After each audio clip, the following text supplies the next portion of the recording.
Isang pagpalang umaga sa ating lahat, mga kapatid ko kay Kristo, mula sa The Solid Rock Morning Devotion, isang kagalakan na muli tayo ay makapagbulay-bulay sa salita ng Panginoon sa umagang ito. Mga ilang minutong pagbubulay-bulay ng mga salita ng Panginoon upang papurihan at sambahin ang ating Panginoong Hesukristo. Iyon, magandang umaga sa ating lahat, mga kaigsuunan ko, Luzon, Visayas at Mindanao. Sa ating pagmulat ngayong umaga, sa ating pagmulat sa ating mga mata, sa bagong araw, ito'y isang paalala na ang hatid ng Diyos sa atin, no? Na kahit anuman ang dumating na unos, siya ang ating matatag na sandigan sa mundo ng puno ng pagbabago, kaguluhan, at kawalang katiyakan. Napakahalagang malaman kung saan tayo nakatayo. Ang The Solid Rock Morning Devotion, mga kaigsuunan ko, ay ito'y paalala na ang ating pananampalataya ay dapat nakatayo sa matibay na pundasyon o sa matibay na bato. At yun ay walang iba kundi ang Panginoong Hesukristo. Tulad ng sinabi sa Mateo 7, talatang 24 hanggang 25, ang bawat nakikinig sa aking mga salita at nagsasagawa nito ay tulad ng isang taong matalino na nagtayo ng bahay sa ibabaw ng bato. Bumuhos man ang ulan, bumaha man at humangin ng malakas, hindi ito gumuho. Ang The Solid Rock Morning Devotion, mga kaigsuunan ko, ay sumisimbolo sa katatagan, sa tiwala, at sa katiyakan ng pag-ibig ng Diyos.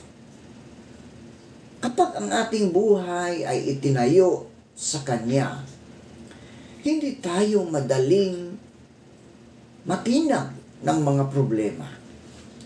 Sa mga tukso o takot, maaaring yumanig ang ating paligid, mga kaigsuunan. No? Ngunit nanatiling matatag ang ating pananampalataya, sapagkat ang ating pundasyon ay si Hesukristo.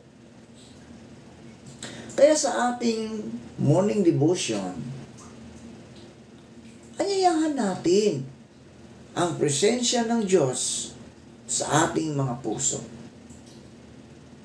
Tayo ay magpasalamat sa Kanya na siya ang ating matibay na sandigan, matibay na bato, ang ating kanlungan, lakas, at pag-asa sa bawat araw ng ating mga buhay.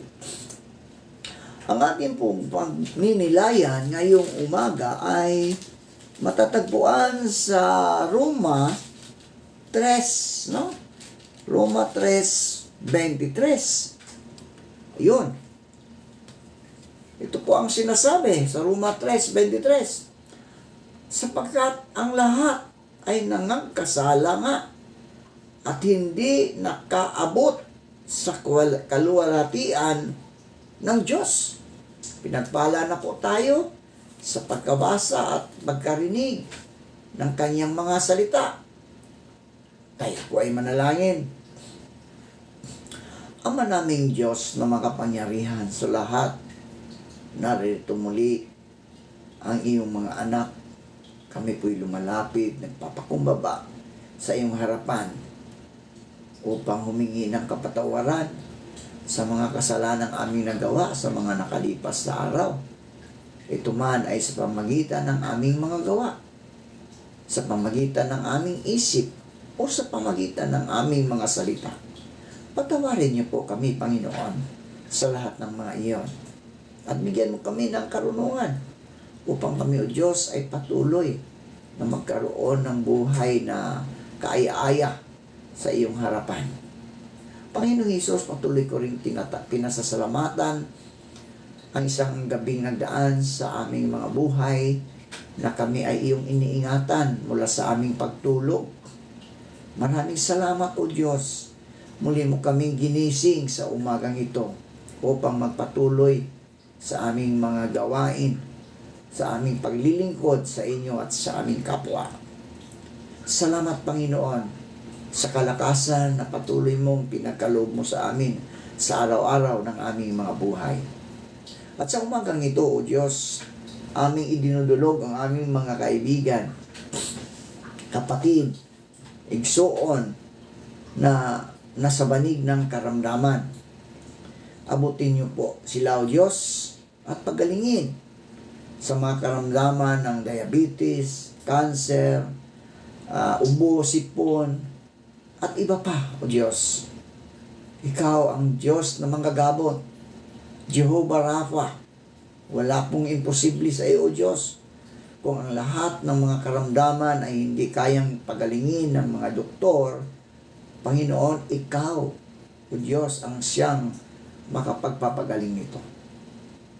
Ang mga kaibigan namin, kaigsuunan na nagpapagaling, O Diyos, sa karamdaman, patuloy mo po silang bigyan ng kalakasan, kagalingan, Panginoon.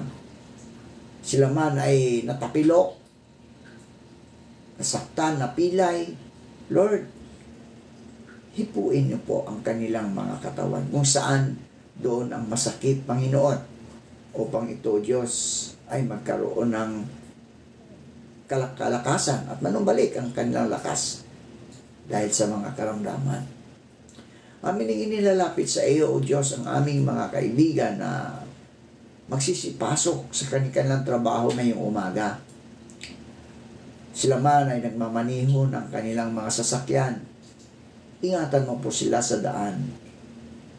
Proteksyonan mo sila sa mga kasamaan, Panginoon, sa mga aksidente. Bigyan mo sila ng lakas, Panginoon. Bigyan mo sila ng mahabang pasensya sa daan. Dahil minsan, Panginoon, sa sobrang traffic, magkakaroon ng hindi maayos na konfrontasyon, Panginoon, dahil sa traffic. Kaya, Lord, hinihiling ko sa inyo na bigyan mo sila ng pasensya at mapagmahal, mapagpakumbaba, Panginoon, upang hindi po magkaroon ng mga confrontation, Panginoon, sa daan at hantong sa hindi magandang mga pangyayari, Panginoon. Amin ang nilalapit sa iyo, Diyos, ang aming mga kaibigan na nasa ibang bansa, nagtatrabaho, nagtiis na malayo sa kanilang mga mahal sa buhay, mabigyan lamang nila ng magandang buhay ang kanilang pamilya. Lord, dalangin ko ang mga OFW. Ingatan mo po sila, Panginoon, sa lugar kung saan sila man nagtatrabaho.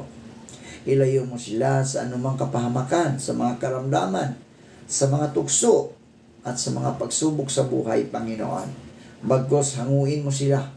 Hanguin mo sila, O Diyos, sa mga karamdaman o sa mga kahirapan, Panginoon, mga magtrabaho sa ibang bansa.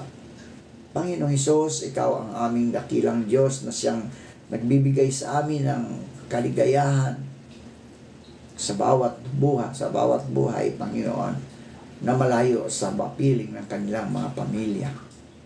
Lord, sa namin tinudulog ito dahil Ikaw ang Diyos na mapagbigay ng kaligayahan, kasaganaan, Panginoong Hesus, amin ding inilalapit sa inyo ang aming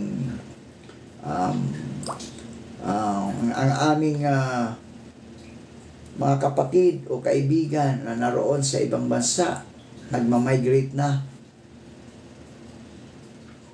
Maaring ayaw na nila o maaring nagmamigrate sila, o Diyos, dahil sa kanilang mga trabaho o dahil sa kanilang pamilya na naroon na sa ibang bansa.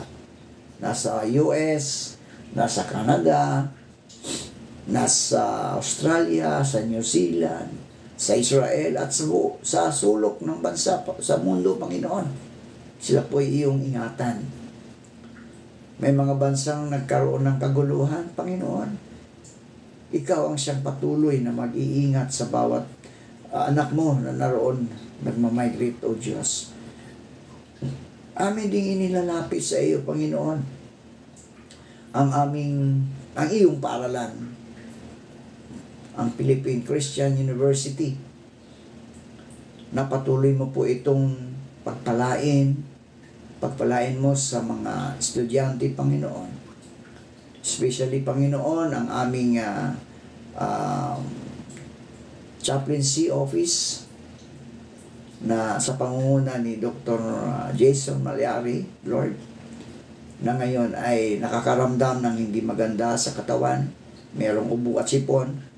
Hipuin mo po ang kanyang katawan, Panginoon, at upang ito ay magkaroon ng kalakasan, normal, Panginoon, upang makapaglingkod ng maayos sa iyong paaralan, sa mga estudyante, Panginoon, na aming pinaglilingkuran. Gayon din po, O Diyos, ang departamento namin ng IPRS, sa pangunguna ni Dr. Pastor Mar Padama, na meron ding nararamdaman sa kanyang katawan dahil sa kanyang pilay sa paa. Patuloy mo po itong hipuin, O Diyos, upang bumalik ang kanyang paglakad ng maayos, dahil marami po siyang mga ginagawa, Panginoon, sa opisina. At ang problema, O Diyos, ay masakit ang kanyang mga paa. Kaya, Lord, hiling ko na patuloy mo po itong hipuin at pagalingin sa pangalan ng Jesucristo na aming Panginoon. Dalangin ko rin na magkaroon na siya ng staff na makatuwang niya sa pag-process ng mga papilis, Panginoon, upang hindi na po siya mahihirapan. Hiniling ko, Diyos, na ikaw ang siyang magbibigay sa kanya ng mga staff, Panginoon. Hipuin mo po ang mga administrador namin, Panginoon, na mabigyan ang departamento ito ng isang staff, dahil lang yung aming staff na si Ate Remy ay nag-retire na, O Diyos. Kaya kahilingan namin na ikaw ang siyang magbibigay upang may makatuwang si Pastor Padama. Dahil ang departamentong ito, O Diyos, ay nagbibigay o nag-aaral ng iyong mga salita. Sabi mo nga, Panginoon, go to the world and multiply. Multiply sa pamagitan ng mga salita mo, O Diyos, upang marami po ang maliligtas. Kaya ang departamentong ito, Diyos, ang siyang nagdadala upang marami pong kaluluwa ang maliligtas at madala sa iyong paanan, sa iyong kaharian, buhay na walang hanggan. Amin inilalapit, O Diyos, ang aming bansa, ang bansang Pilipinas, na ngayon ay napakaraming problema, Panginoon. Ingat, patuloy mo kong pagpalain ang aming mga leaders. At naway, ang mga problemang naranasan ngayon ay magkaroon ng magandang hustisya, tamang hustisya, Panginoon. Dahil ikaw, O Diyos, ang siyang hustisya na nagbibigay ng hustisya na patas, Panginoon. Kaya, Lord, hinihiling ko na pagkalooban mo ng maayos na hustisya ang aming bansa, na ang aming mga namumuno ay hindi nawa nila lalapagin ang mga batas ng lupa, Panginoon, dito sa aming bansa. Kaya, Lord, bigyan mo po ng karunungan ang mga leader namin ang mga mambabatas upang ang batas, Panginoon, ay kanilang susundin. Hindi po batas nila na wala naman sa konstitusyon ng Pilipinas. Kaya Lord, sa iyo namin pinagkatiwala, Panginoon, dahil ang bansang Pilipinas ay isang bansang Kristiyano sa salita. Pero sa gawa, Panginoon, medyo alanganin. Kaya dalangin ko, Diyos, na ang bawat Pilipino ay magbalik loob sa inyo upang magkaroon ng revival, magkaroon ng tunay na pagbabago sa aming bansa.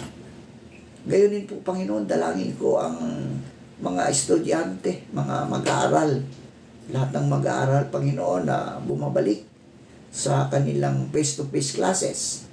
Ingatan mo sila sa kanilang pagbabiyahe. Ilayo mo sila sa kapahamakan, Panginoon. Maging ang mga nag-o-online classes, Panginoon. At patuloy ko rin hinihiling na ang kanilang mga internet ay maganda ang connection, Panginoon, ng kanilang signal upang hindi po magkakaroon ng putol-putol ang pagsasalita, Panginoon. Tulungan mo kami na mabigyan namin ng maayos na pagtuturo, Panginoon. Dalangin ko rin ang mga guro, Panginoon, na patuloy na humuhubog ng Christian values ng aming paaralan, ng inyong paaralan. Tulungan mo po ang mga guro na nagtuturo nito upang ang mga kabataan, Panginoon, ay mahubog sa Kristiyanong values, Panginoon, upang sila naman ang aming pag-asa ng bayan, ang mga kabataan ngayon, O Lord. Tulungan mo po ang mga guro at pagpalain mo po silang lahat. Ilayo mo po sila sa karamdaman at anuman ang kanilang mga pangangailangan, Panginoon, ay pagkakaloob mo. Dalangin ko rin ang aming mga kapastoran, Panginoon. Ilayo mo po sila sa karamdaman, sa mga pagsubok, sa mga tukso, pagkus ikaw, Diyos, ang siyang magbibigay sa kanya ng kalakasan upang ang iyong mga salita ay patuloy na maibahagi sa bawat sulok ng mundo. Tulungan mo po.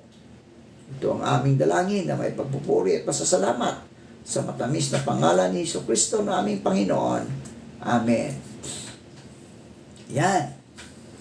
Ang pamagat ng ating pagninilayan ngayong umaga, mga igsoon, ay ligtas.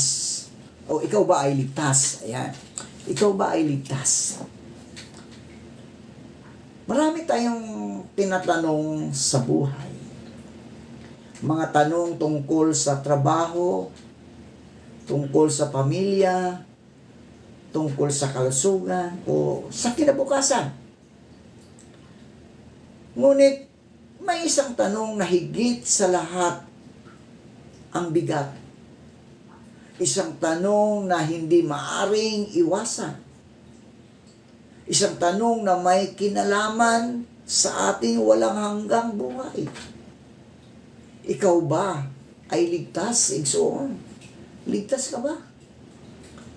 Hindi ito tungkol sa pagiging mabait lamang, no?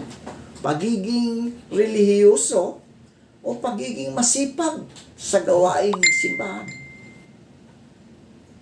Ito ay tungkol sa kalagayan ng iyong kaluluwa sa harap ng Diyos.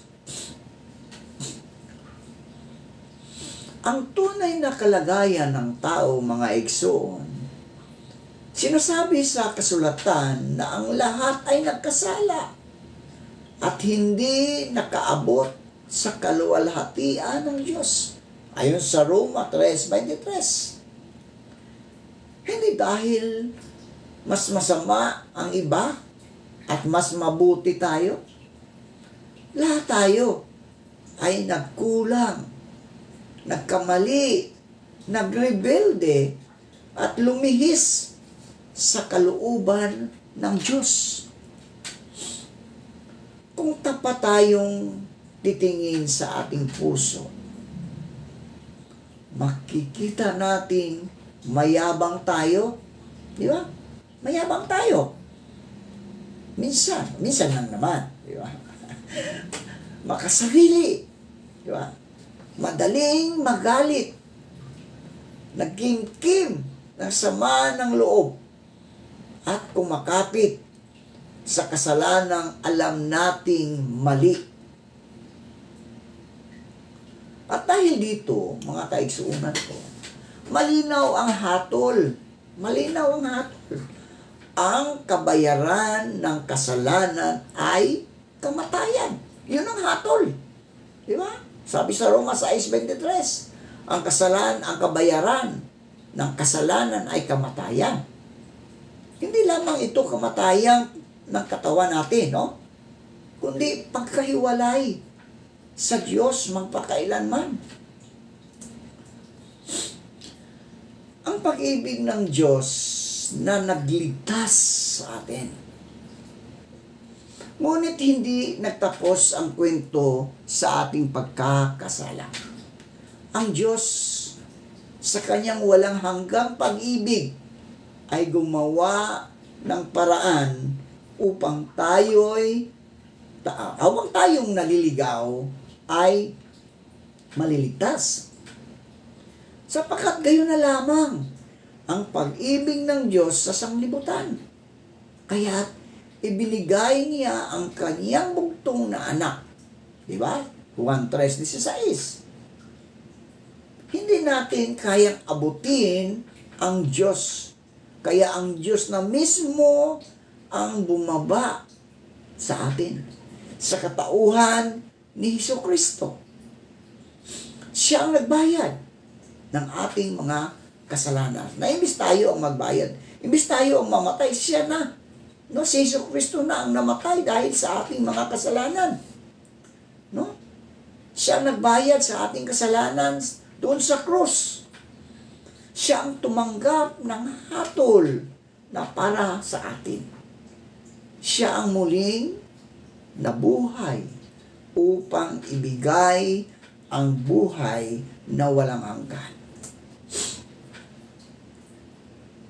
Ang kaligtasan ay hindi gawa ng tao, mga kaigsuunan ko. Maraming naniniwalang sapat na ang pagiging mabait, matulungin, o relihiyoso. Ngunit malinaw na sinasabi sa Biblia, sapagkat sa biyaya kayo ay naligtas sa pamagitan ng pananampalataya, hindi sa pamagitan ng gawa. Dahil kung ikaw ay sumampalataya sa Diyos, ang bunga ng iyong pananampalataya ay ang mabubuting gawa. Hindi po yung mabubuting gawa. No, hindi po yun. Kundi sumampalataya ka muna. Kapag ikaw ay nanampalataya sa Panginoong Hesukristo, ang bunga ng iyong pananampalataya ay mabubuting gawa. Hindi kayang iligtas tayo ng ating mabubuting gawa, mga kaibigan ko sa kay Kristo. Hindi kayang iligtas. Hindi kayang hugasan ang ating ritual na ang dumi ng ating mga puso. Hindi kayang ibalik ng ating pagsisikap ang buhay na nawala dahil sa kasalanan. Ang kaligtasan, mga kaigsuunan ko, ay regalo. Regalo yan. Hindi yan premyo. No? Hindi yan premyo. Ito ay biyaya. Ito ay biyaya na galing kay Kristo. Hindi ito bayad, mga kaigsuunan. Hindi bayad. Ito ay biyaya. Ito ay grasya galing sa ating Panginoon. Ito ay tinatanggap sa pananampalataya. Hindi na kinikita ng gawa. Paano mo malalaman kung ligtas ka? Yun ang mga tanong, no? Paano mo malalaman kung ligtas ka? Hindi ito batay sa pakiramdam, mga kaigsuunan, kundi sa katotohanan sa salita ng Diyos. Ito, salita ng Diyos. Nagsisisi ka ba sa iyong mga kasalanan? Di ba? Nagsisisi ka. Pag ikaw ay nagsisisi, ang tunay na pagsisisi, mga kaigsuunan, ay hindi simpleng pagsisisi lamang dahil nahuli o napahiya. Kundi pagtalikod sa kasalanan at paglapit sa Diyos. Nanalig ka ba kay Kristo bilang iyong Panginoon at tagapagligtas? Hindi sapat na maniwala na may Diyos. Hindi sapat. Dapat mong ilagay ang iyong pagtitiwala kay Hesukristo lamang. May pagbabago ba sa iyong buhay? May pagbabago ba kahit suunan ko? Hindi pagiging perfecto. No? Hindi pagiging perfecto. Hindi patuloy na pagbabago. Pagbabagong galing sa Espiritu Santo. Ang taong ligtas, mga kaigsuunan ko kay Kristo, ay may bagong pagnanasa, bagong direksyon, at bagong puso. Ang babala at paanyaya sa atin, mga kaigsuunan ko, hindi natin hawak ang bukas. No? Hindi natin hawak ang bukas, mga kaibigan, mga kaigsuunan. Ang buhay ay sing-ikli ng hininga. Maaring narito ka ngayon, bukas wala ka na. Kaya ang tanong na kaigsuunan, ang tanong ay, ikaw ba ay ligtas? Ikaw ba ay ligtas? Ay hindi maaring bukas ka pa sagutin o bukas mo pa sagutin, no? Ngayon ang araw ng kaligtasan. Now is the day of salvation. Ngayon ang oras, kaigsuunan ko, ngayon ang oras ng pagpapasya. Tanggapin mo si Kristo bilang iyong Diyos at tagapagligtas. No? Hindi ka tinatawag ng Diyos sa iyong relihiyon. Tinatawag ka niya sa relasyon ninyo sa Panginoon. Yung relasyon, mga kaigsuunan, hindi relihiyon. Hindi ka tinatawag sa takot. Tinatawag ka niya sa pag-ibig. Hindi ka tinatawag sa pagsusumikap upang ikaw ay maligtas. Tinatawag ka niya sa iyong pananampalataya. Ito ang paanyaya sa puso, mga igsoon ko. Kung mararamdaman mong may kumakatok ang Diyos sa iyong puso, no? Kumakatok ang Diyos sa iyong puso, huwag mong patigasin ang iyong loob, kaigsuunan ko. Si Kristo ay nakahandang pumasok, magpatawad, magbigay bago at magligtas. Ito ngayon ang hamon, mga kaigsuunan ko. Pangwakas na hamon. Igsuon, kapatid, kaibigan, hindi aksidente na napakinggan mo ito ngayon. Itong content na ito ngayon. No? Hindi aksidente yon. Ito ay paalaala o paalala, paanyaya at biyayang bigay ng Diyos. Kay Kristo may kapatawaran, igsoon. Kay Kristo may kapatawaran. Kay Kristo may pag-asa. Kay Kristo may buhay. May katiyakan, igsoon. Kaya ang tanong na ikaw ba ay ligtas? Naway masabi mo ng may buong pananampalataya at pagpasasalamat.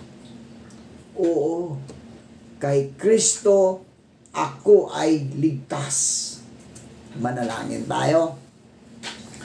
Panginoong Hesus, inaamin ko na ako'y isang makasalanan at hindi ko kayang iligtas ang aking sarili. Nanalig ako na namatay ka para sa aking mga kasalanan at muling nabuhay para bigyan ako ng buhay na walang hanggan. Tinatanggap kita bilang aking Panginoong Hesukristo at tagapagligtas. Baguhin mo ako ayon sa iyong kalooban. Ikaw ang aking pag-asa at ang aking kaligtasan. Pagpalain mo, O Diyos, ang lahat ng nakikinig at isinasabuhay ang iyong mga salita. Ingatan mo sila. Bigyan mo sila ng mga pangangailangan sa araw-araw. Ilayo mo sila sa mga pagsubok, sa mga tukso. Ikaw ang kanilang sentro ng kanilang buhay upang ang kanilang buhay ay nakalakad ayon sa iyong kalooban. Maraming salamat po, Panginoon, sa pangalan ng Ama at ng Anak at ng Banal na Espiritu Santo. Amen at Amen.